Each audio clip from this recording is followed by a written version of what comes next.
Hi everyone, in this video I will show you how to download Alight Motion on PC without BlueStacks. So first choose Google Chrome and click on it. After opening it and write Evozy app and click on it.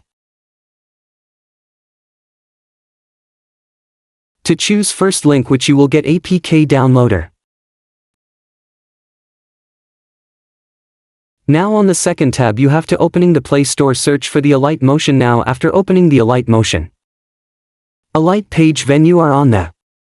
Now click this link you have to copy this link.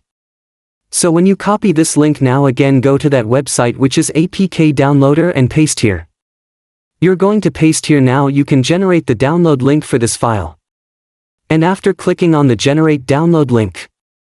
A file will be redirected and it will start downloading here so this is the easiest way possible to download this file. Thanks for watching and don't forget like and subscribe.